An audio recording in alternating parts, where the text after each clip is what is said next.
So Universal Studios Hollywood is converting the world-famous studio tour trams to become electric vehicles. As these trams roll out, guests will be experiencing all the movie-making action propelled by the latest energy-efficient technology. Now, this is just one example of NBC Universal's and Comcast's commitment to becoming carbon neutral by 2035, helping us all take another step toward reducing our carbon footprint. So, welcome aboard for an awesome experience that's also awesome for the environment. Awesome indeed. Gonna drive through the studio in silent style today. We got about 400 acres of movie studio to see. And y'all picked a pretty good day to go to the movie studio. We have a lot of access to filming sets. There's active filming happening. So it's a pretty cool day to be out here. Good to have you all here. Now we are going to be leaving here in a matter of moments, so this is going to be one of the final calls for 3D glasses. If you do not have a pair of 3D glasses, please raise your hand super high and keep it up in the air so that way somebody in blue off the left hand side can see it. We'll make sure you get a pair. We also have a co-host of the world famous studio tour. You may recognize him from the Tonight Show starring Jimmy Fallon. It's Jimmy Fallon. Hi there, you made it. Welcome to the Universal Studio Tour. I'm Jimmy Fallon. I'll be making sure that you get through this experience in one piece. You got the very best guide. Timmy. And the greatest driver. Miller. They're the best. I love that. Even though Timmy. owes me $5. I know you guys are excited to get on the tour, but first, a few safety rules.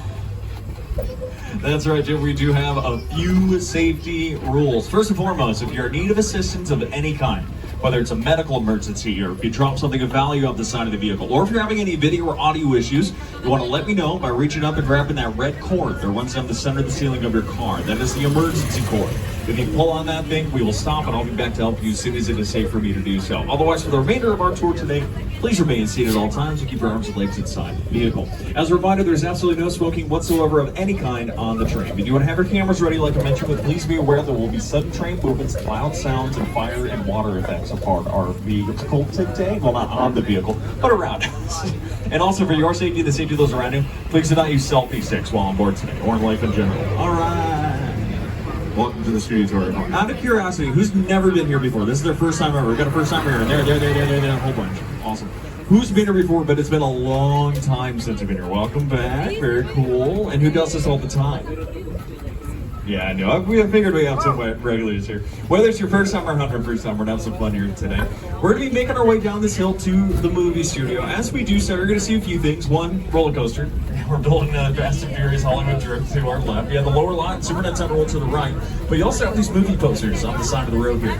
These are a small fraction of the over 8,000 movies that we've made. That's a lot of movies. And none of these would have happened if it weren't for one man, our founder, Carl Lemley. Go to Uncle Carl's, we call him. He's a gentleman there with a bow tie. He founded Universal Pictures in 1912, actually on the East Coast. A lot of the early movie studios began over there because Thomas Edison owned all the movie making equipment. You had to go get it from him. But eventually they started mass producing the equipment and they moved to sunny Southern California to get rid of the rain and snow that was hampering their productions. But in doing so, Carl Lemley went one step further and founded his own city for his company. And we're still a Universal City to this day. We have our own zip code, post office, fire station we just passed. We have a sheriff's station up on City Walk. We have medical facilities, daycare facilities. We have a gym I don't go to. We have 3 Starbucks, a coffee bean, plus a giant theme park, which actually began with a studio tour 60 years ago, or the original studio tour, an original theme park attraction for Universal. But even though we have a growing theme park, we still make movies and television shows here practically every single day. And today's no different, so have your cameras ready. A lot of filming happens here in what we call the front lot. The front lot is where the headquarters of Universal Pictures is located. It's also where the majority of our sound stages are.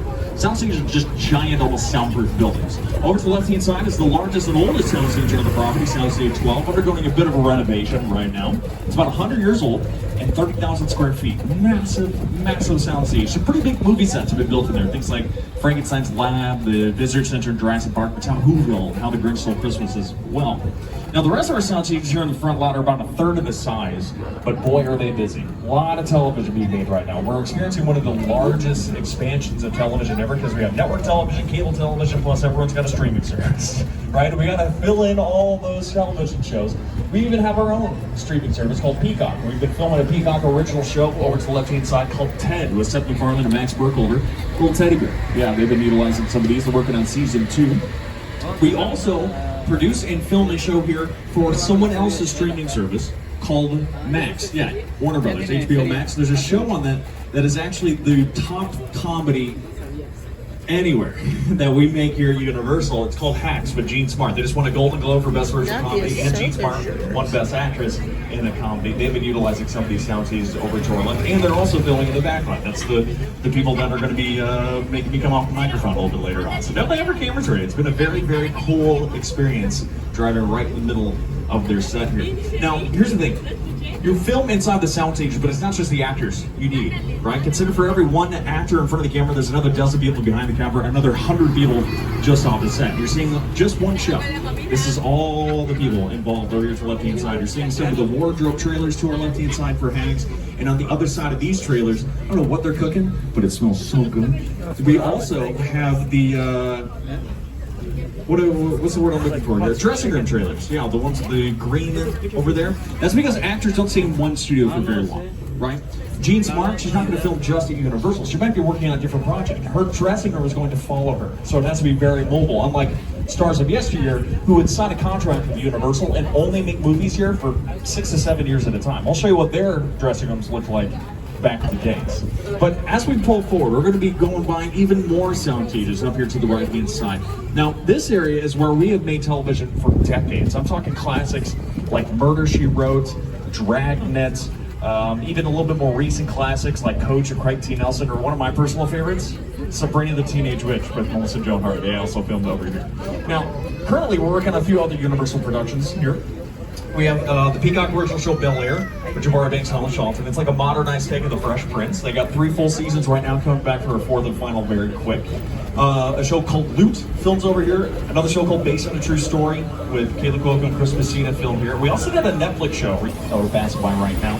And these are also the same sound stages that Christopher Nolan did our Best Picture winning movie Oppenheimer inside of. Near the end of the movie, when Oppenheimer goes to the White House to talk to President Truman, played by Gary Oldman, the Oval Office was a set they built inside this soundstage. It was actually the same Oval Office set they used for the Julia Louis-Dreyfus show Peep. If you watch that one, it's the same exact building. But before you start filming in a stage, your movie has to undergo months, if not years, of planning called pre-production. That happens behind Ted over here. Now these buildings, this is what the dressing rooms used to be for those stars. People like Doris Day and Rock Hudson. They practically had apartments here. But today they're now office spaces for some of the top writers, directors, and production companies. Like Mark Platt Productions, who brought us a pretty big movie recently called Wicked, directed by this gentleman, Mr. John M. Chu. Hey, Studio Tour. You're seeing a lot of behind-the-scenes movie-making magic today, showing you up close how filmmakers, like me, bring our dreams to the big screen. After your tour, the magic of Wicked continues at Universal Studios Hollywood, where you can experience photo ops, props, and costumes from the film, and fun bites and drinks from Shiz and Emerald City. But first, here's a look at Wicked. Come with me to meet the wizard. I couldn't tell me this is your moment. I'm coming. If you think that's something to see, you see this. You're good. Very good. Wicked is so good. If you have the opportunity to see it in theaters, you got to check out Part 2, Wicked for You. It's coming out later this year, November 21st. Now, director John Chu actually got to start here a few decades ago, but probably not how you're thinking. We used to have a show that theme park called the scenes for our productions at an extremely large scale. It does not get much larger in the world than these metropolitan sets. And we have full access to these. You're going to recognize quite a few of these streets. For instance, you might know Brownstone Street with the steps on the right is Buffalo, New York, and Bruce Almighty with Jim Carrey, excuse me. That's where Bruce lived. Brownstone was also featured as Old Chicago in The Sting with Robert Redford and Paul Newman, one of our best pictures. It's also New York and Home Alone 2, Lost in New York. That's where Kevin goes and sets up all his booby traps. But sometimes you need to change the time period, right? You can make these the past, or maybe you need to go back to the future. Y'all, this is the road that Marty McFly got the car up to 88, had it struck by lightning and sent back to the future in 1985. Or 1955, depending on how you're looking at it. But welcome to Courthouse Square, which was Hill Valley, Back to the Future Part 1 and 2 with Michael J. Fox and Christopher Lloyd. Take a look over to the left to see our City Hall, which was the clock tower, but then look back at your screens. You're going to notice the building looks different. That is on purpose. The clock tower, as we know it, was built out here back in the 1940s, and countless movies have used it, even To Kill a Mockingbird with Gregory Peck. But Back to the Future in 1985 made it one of the most recognized buildings ever created, and no one wanted to make a movie here anymore. That's bad. We want people to be able to reuse it. We didn't tear it down. Look through the front door of the City Hall. There's another building inside of that one. That's the original clock tower. Yeah, we just put a face in front of it, a facade. That's pretty much what all the clock tower is anyway. If you were to walk inside, it has the fronts and the sides, no roof, no back half, absolutely nothing. It's our imagination that fills in about 90% of these buildings, right?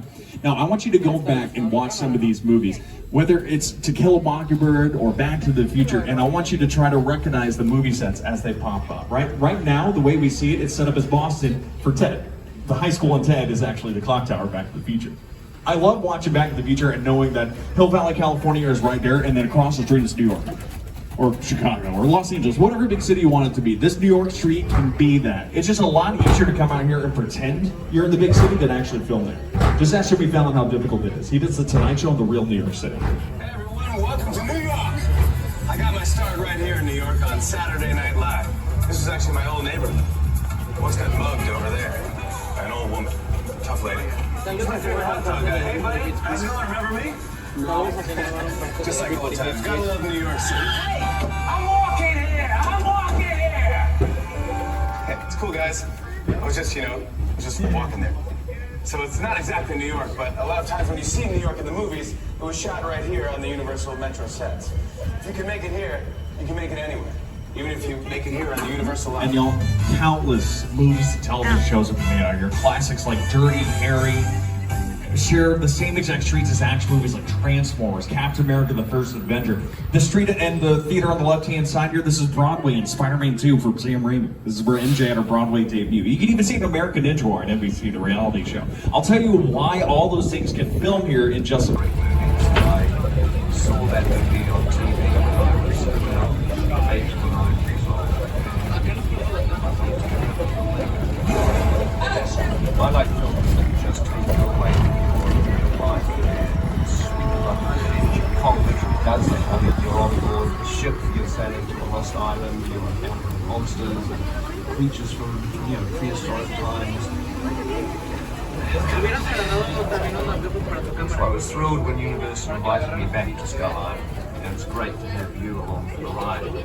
Now, we have created this 3D immersive experience, so you're going to have your glasses ready. Don't put them on yet, just put them in your hand because we're about to return to Skyline. And we are in for an adventure, y'all. Please remain seated, arms, legs, the vehicle, hold on tight to your belongings, and feel free to take a picture or video, just no flash. The flash does not help your photos. In fact, it hurts your photos, and it blinds every single person around you. Don't do that here. Welcome to the home of King Kong, Small Island.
dog 360 3D.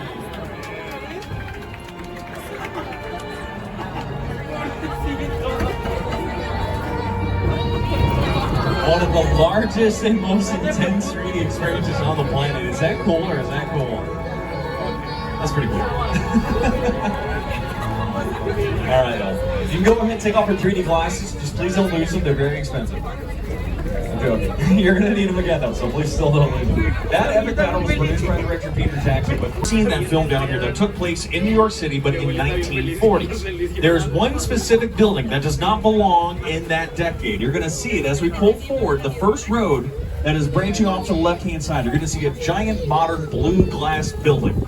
That doesn't belong there in the 1940s. So when they're filming the action sequences of Steve Rogers jumping off over the cars at 30 miles an hour barefoot, they took that blue glass building and they digitally changed it to just be a nondescript construction site. So that way you can film out here and it looks like any sort of buildings that you need it to be. But you can also physically change these buildings, right? They're not made of what they look like.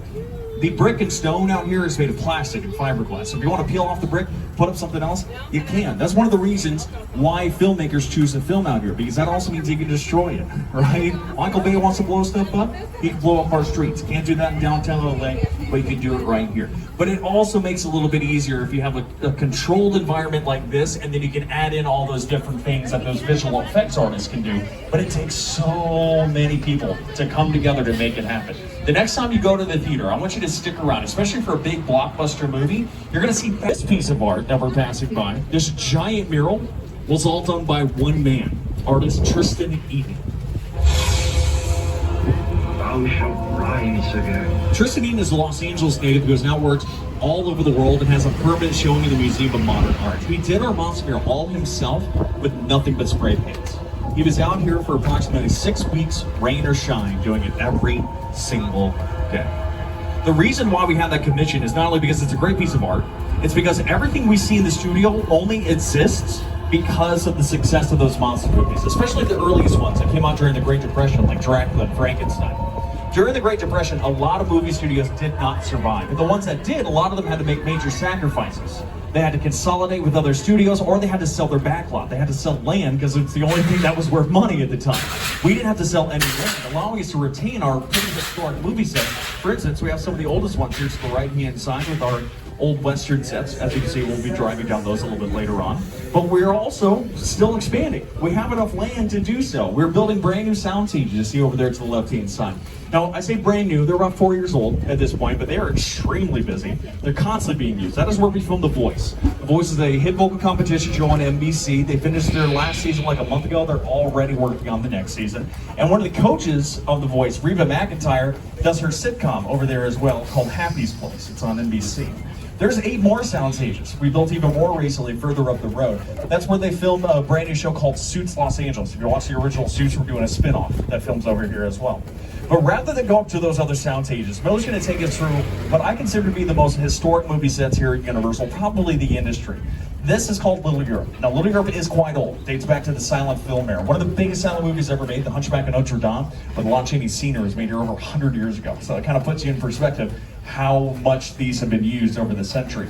A few years after that, the talkies came out and we made a movie called All Quiet on the Western Front. And it would bring us our first ever Academy Award for Best Picture and the 3rd Academy Awards ever held. We also started the monster movies out here in 1931, beginning with Dracula and Frankenstein in that year. But as we make our way up the hill, I'm gonna guess a few you might recognize Little Europe, not as Europe, but as The Good Place in The Good Place with Ted Danson and Kristen Bell. You know how to show so are dead. Cool. This location, the afterlife, come on. I've never ever seen this. You're in the good place. I'm not supposed to be here. I can't risk going to the bad place. Maybe it's not all that bad. How can I help you? What is the bad place like? Well, it doesn't sound awesome. Before I talk about The Good Place, and trust me, I want to talk about The Good Place, I want to give you all a little insider knowledge, especially to the newbies on the train that might not have done this before. To my veterans out here, you'll understand what I mean. A little insider knowledge to the studio tour. I consider it to be the most repeatable theme park attraction on the planet because you're almost guaranteed to have a slightly different experience every single time you do it, right? It might not be vastly different, but let's say you come back in a few months, there's gonna be different things filming. You might visit different movie sets. You're probably gonna hear different things because I'm not writing a script, right? This is all just brand new stuff off the top of the head. Plus, the odds of you getting a different tour guide are also pretty high. Not because I won't be here, but there's like 300 of us, right? And we get to talk about what we all want to talk about. And my tour is unique to me because I want to talk about stuff I like, and my opinion is just that. I don't need to share it with my coworkers. But that being said, I'm the expert on board, so you have to listen to my opinion. All right? The Good Place.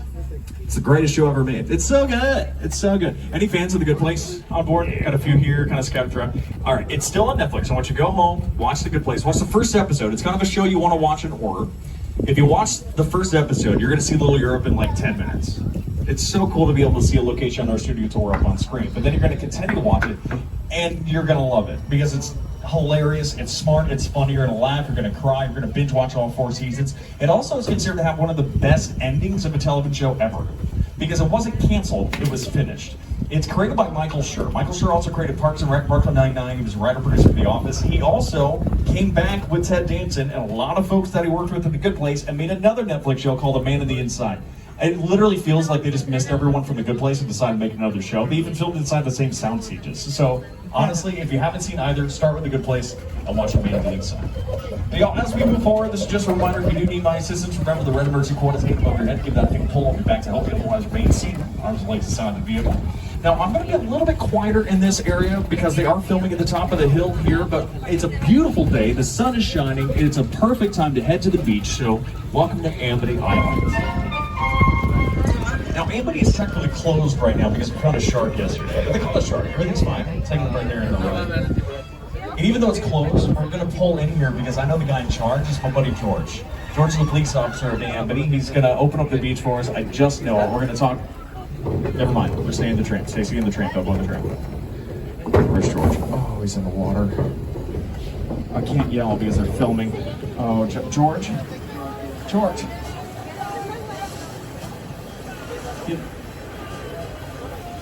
You okay? Oh. He's fine. Yeah, he's good. He's good. We're just gonna pull. He's dead, Miller. He's very dead. Okay, sorry about that. We're just gonna pull forward. We're gonna park over here. Yeah, this is fine. We'll be fine here. Now we do have bait attached to that yellow barrel. If we can follow, excellent. We'll just follow it. Oh, never mind. It broke the line. That's not great. Okay. As long as we consider the shark to be at a safe distance over there, I think we're fine to park here. And technically, we're not allowed to leave because we weren't supposed to be here in the first place. So never mind. We're leaving right now.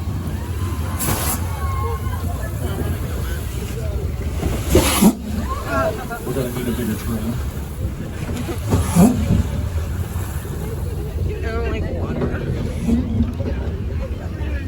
Congratulations, everyone. You just survived. Bruce the shark. Good old Bruce. I'm gonna hang at the window. Don't tell my boss. Hi. How's it going? So I got a question for everyone on the train. I don't care if you're my car or the other three. If you yell at me, I'll hear you. What kind of shark is that? What is that? No, it's plastic. It's a plastic shark. I heard it right. It's a plastic real one. Why do we use a plastic gray one, not a real one? We're gonna train a real one, right? You can film nature. In fact, there's a scene in Jaws of a real great white shark, but it's just kind of swimming through the ocean. If you want to train nature or control it, you're probably gonna have to create it in some way. Build the mechanical shark. Create the ocean. We can create weather. Right? It's a lot easier to film on our Southern California sun and make rain, sleet, snow, and Sharknado than it is to film in those things. So we're going to show you how we create a rainstorm down here at the bottom of the hill, what we call Old Mexico. Now, our set is going to be slightly different than what you would probably find in any movie or television show. The main difference is going to be sound, right? If you're recording a movie, you need to record sound. And if you're going to record sound, it needs to be silent. We don't need to be silent. We're going to add sound effects like thunder right here to set. The lighting we have is a big strobe light, extremely easy to do, and we're not going to block out the sun either. We're going to use the sun as additional light for our rain. I'm going to activate the rain right now. And just like that, you have a rainy day. Now, we get the rain by using a super high-tech, sophisticated system called sprinklers. That's all it is. As long as the sprinklers are above what the camera sees, pointing slightly upward so it falls down naturally, it's going to look pretty good. You don't need rain to be all throughout the area either. It just needs to be in front of your camera and probably on your actor. But I like to see it all throughout. So I'm going to turn up all the sprinklers. That didn't do anything. Let's try it again. Okay, I'm just gonna max everything out. We're just gonna turn everything up. See if that. I'm still not seeing the water, Miller. Oops! I broke it. I broke it all. I'm so sorry. I messed up. Just hold your breath.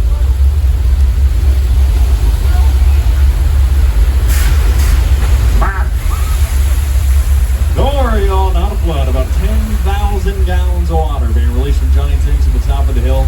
Gravity takes care of the rest. You saw that in a couple of movies, including this scene from the movie Big Fat Liar with Paul Giamatti, Amanda Bynes, and Frankie Muniz.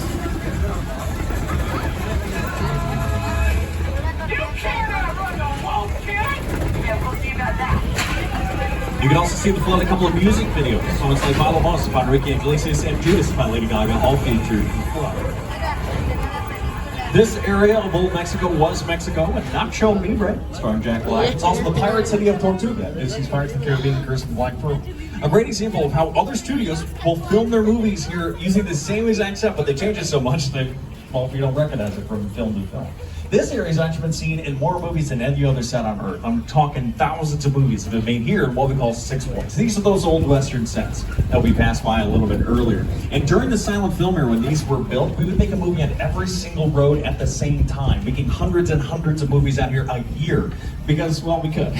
Now, these days, they're a little bit less used than what they were in the first decades, but they're still widely used. These are some of the only Western sets left in Hollywood, and you might recognize it as a Western movie set in Once Upon a Time in Hollywood from Quentin Tarantino. The movie takes place in Hollywood, follows Leonardo DiCaprio's character Rick Dalton, and in part of it, he arrives to a movie set to star in a Western. This was the set. 45 minutes of that movie take place out here. It looks so good.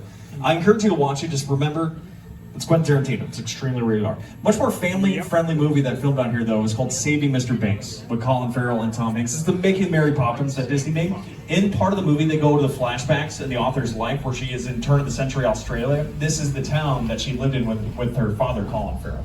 But some of the biggest Western stars have made movies out here. John Wayne, Clint Eastwood, Audie Murphy, Jimmy Stewart, all made movies at some point out here in their careers. Now, Jimmy Stewart, the famous actor, he actually has a road named after him here at Universal. It's the road we're turning onto right now. It's one of the longer, but we're getting so close that I need to be off my microphone. Hammer camera's ready. I will see you all the way at the top of the hill.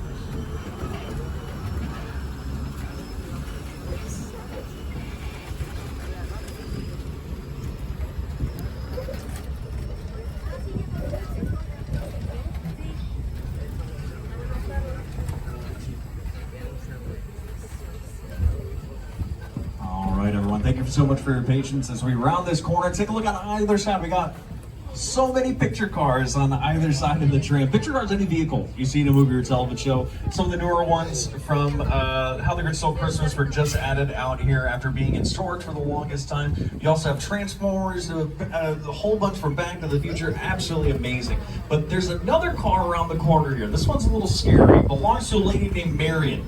Marion was reported missing a few days ago. Last seen checking in at the Bates Motel. Yeah, what is the iconic Bates Motel and Mother's House at the top of the hill from Alfred Hitchcock's hit thriller Psycho? Why is Marion trunk open? Ooh, what's going on? What is this? Is that Norman? It's Norman. Sorry, everyone. That's Norman Bates. Runs the motel, lives with the house at this point. What is he doing? Did he even notice we pulled up? Oh, that's not good. That's awkward. Oh, Miller. He's gonna see us now. Uh-oh. Hi, Norman. Yeah, we're just gonna pull away. Don't mind us. That's not Marion there in the shower curtain, is it? He just took out a knife. Miller, go. Go. Oh, it's getting really close. Okay, we're good. I didn't panic. All right, let's leave him alone. Don't wave about it. Don't wave at it. He's gonna follow us. I don't know.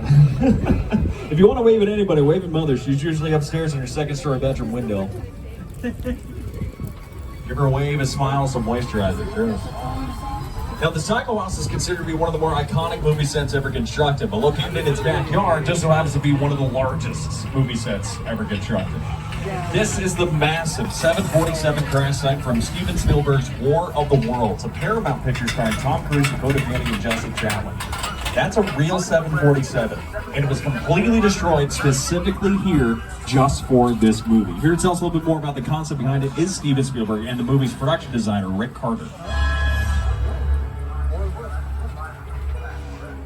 The Airplane Crash Site set is a perfect example of a set that is all designed. Sit down and talk about wars. Well, I thought, what if the 747 goes down? Like in a It's not how long his audience sees something that matters. It's what they see and how long it remains in their minds, or what it does to their minds, right? It's genius filmmaking. Movie magic only happens when a team of collaborators, often in the hundreds, work together to take an impossible notion and bring it to life. This is Jupiter's Claim, a nostalgic, small-time Southern California amusement park owned by former child star Ricky Jupe Park. Yeah, he said that. Over there, look into the winking room and have your picture taken just like the kids in that old 90s movie Kid Show. That's what this whole place is loosely based on. Remember that one? No? Why? A little further down, you can see the brand new Stunt Lasso experience. Built to showcase an unbelievable new live show. It's not looking so live anymore. Anyway, behind this Hollywood fantasy is an old rush frontier town that lies a sinister secret. It is smack down in the center of the hospital. Sorry, we're like losing power. It's a bad miracle. Seriously, what is going on? Welcome to the world of no. All right, everyone, just remain seated.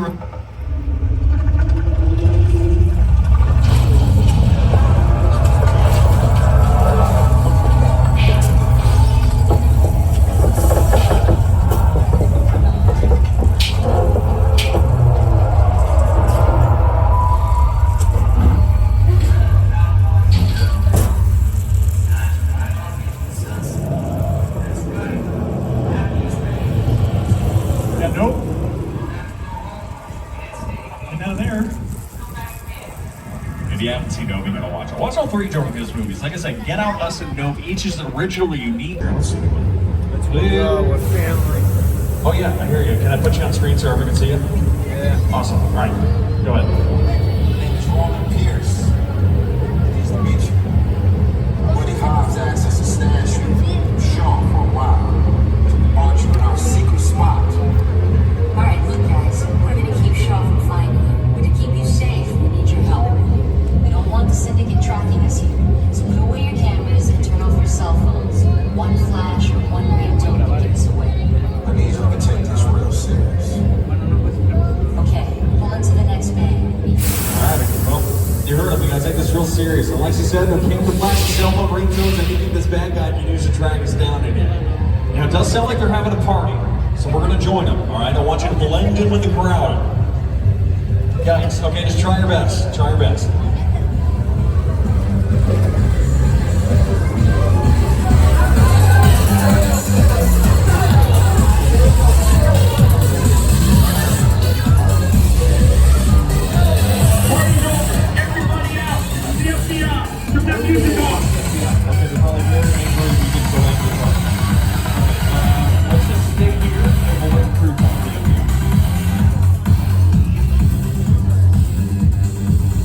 This is what we're doing. This is the race day after party. And where the other? Roman Pierce, FBI, don't move. Damn. That's right, party's over. You know how long I took to iron this shirt, man? I'm not. You're under arrest right now. Ladies, just back up a little bit. I got it. It's lightweight. First of all, I don't work for you. Oh, really? Well, tell me, Roman, who do you work for? We don't work for nobody. I suggest you clear out of here, otherwise we can't guarantee your safety. Guarantee my safety? I'm the one holding the gun. Yeah, but mine's a whole lot bigger than yours. Hobbs, escort this novice out. Let's go, Cookie Puss. You got an ugly suit on, man. It's cheap. Somebody out there really pissed off Shaw. It's gonna get ugly fast. Yeah, don't worry. Lucky for you, our whole family will protect you. Are you kidding me, Roman? You can shut off your phone, bro? I gotta call you back. I'm in the middle of something. See what I'm talking about? Call you back. Oh, man. It was on vibrate. Shaw traced us. Ops can't hold him forever. Letty, Roman, we're up. Driver, move that vehicle. It's about to get real interesting. My Mona Lisa's all warmed up right next door. Roman, grab your truck. I need you and Letty ready to roll.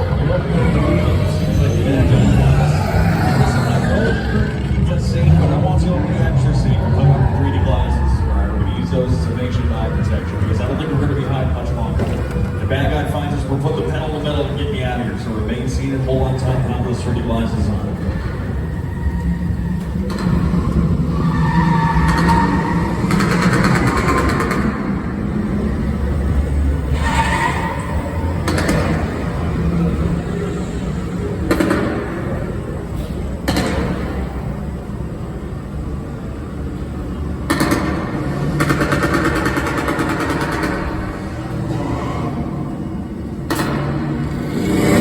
One of you is the witness. Speak now or you all get fried. This is our turn. After them. Okay, guys, it's showtime. Come to the left. Still ain't moving fast enough. Roman, Letty, hook him up.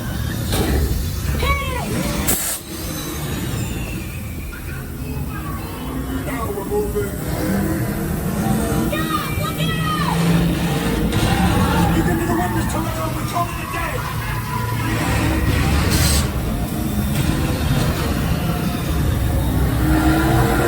The witness is mine, Letty. How about you eat asphalt? Don't think you're getting away. Way to go, Letty. Not gonna happen. Don't worry, I got you.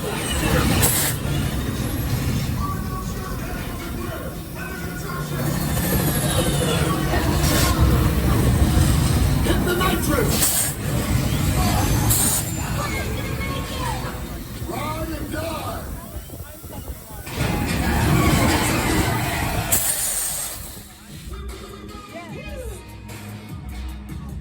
One of the most epic chases of all time. Is that Fast and Furious or what? That's Travis Miller. All right, y'all. I'd say we're safe. Go ahead and take out those 3D glasses. Let's take a look at this call.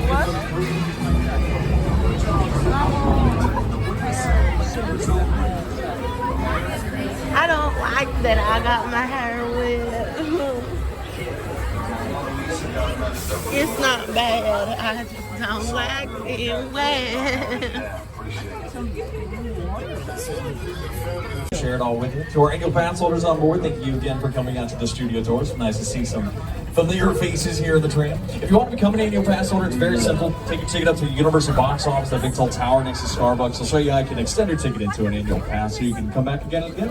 I also hope you can come back here in April. We have a brand new event happening then called Fan Fest. This is the brand new experience of the best of the world of fantasy, anime, gaming, and sci-fi.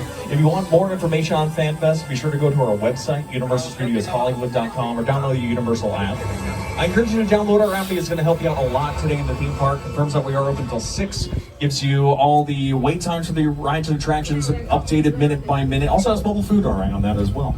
Also, if you're interested in watching any of the movies or television shows you heard about, I want you to go to the website uphe.com. It has nearly our entire catalog and where you can view that.